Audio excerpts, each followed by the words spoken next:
Hello, তোমরা যারা প্রথমবার ক্লে দিয়ে কাজ করতে চাচ্ছ তাদের জন্য আমার সাজেশন থাকবে যে তোমরা সুপার ক্লে ইউজ করো। কারণ এটা যেমন সহজভাবে তোমরা কিনতে পারবে অনেক কম দামে, তেমন এটার কালার আর ম্যানেজ করাও অনেক সহজ। তো আজকে আমি সুপার ক্লে দিয়ে একটা কেক বানাবো, কারণ সামনে যেহেতু আমার বার্থডে আসতেছে। তো আমি এই কেকটার জন্য আমার ক্লেটাকে প্রিপেয়ার করে নিচ্ছি ভালো করে। আর হ্যাঁ, যদি তোমাদের কাছে ক্লেটা একটু স্টিকি মনে হয় তাহলে অবশ্যই তোমরা একটু পাউডার অ্যাড করে নিবে, তাহলে আর দেখবে হাতে স্টিকি লাগছে না। আর এখন আমি একটা কেকের নিচে যে একটা বোর্ড থাকে ওটা বানানোর চেষ্টা করছি, কারণ কেকটাকে একদম রিয়েলিস্টিক বানানোর জন্য আমি আপ্রাণ চেষ্টা করছি।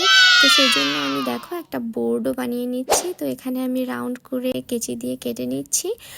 আর এরপর আমি কেকের ভিডিওটা তোমাদেরকে নেক্সট পার্টে শেয়ার করব। তো তোমরা দেখার জন্য অবশ্যই আমার পেজটাকে ফলো করে রাখো। আর দেখো আমি কেমন একটা কেক বানাই আমার বার্থডের জন্য।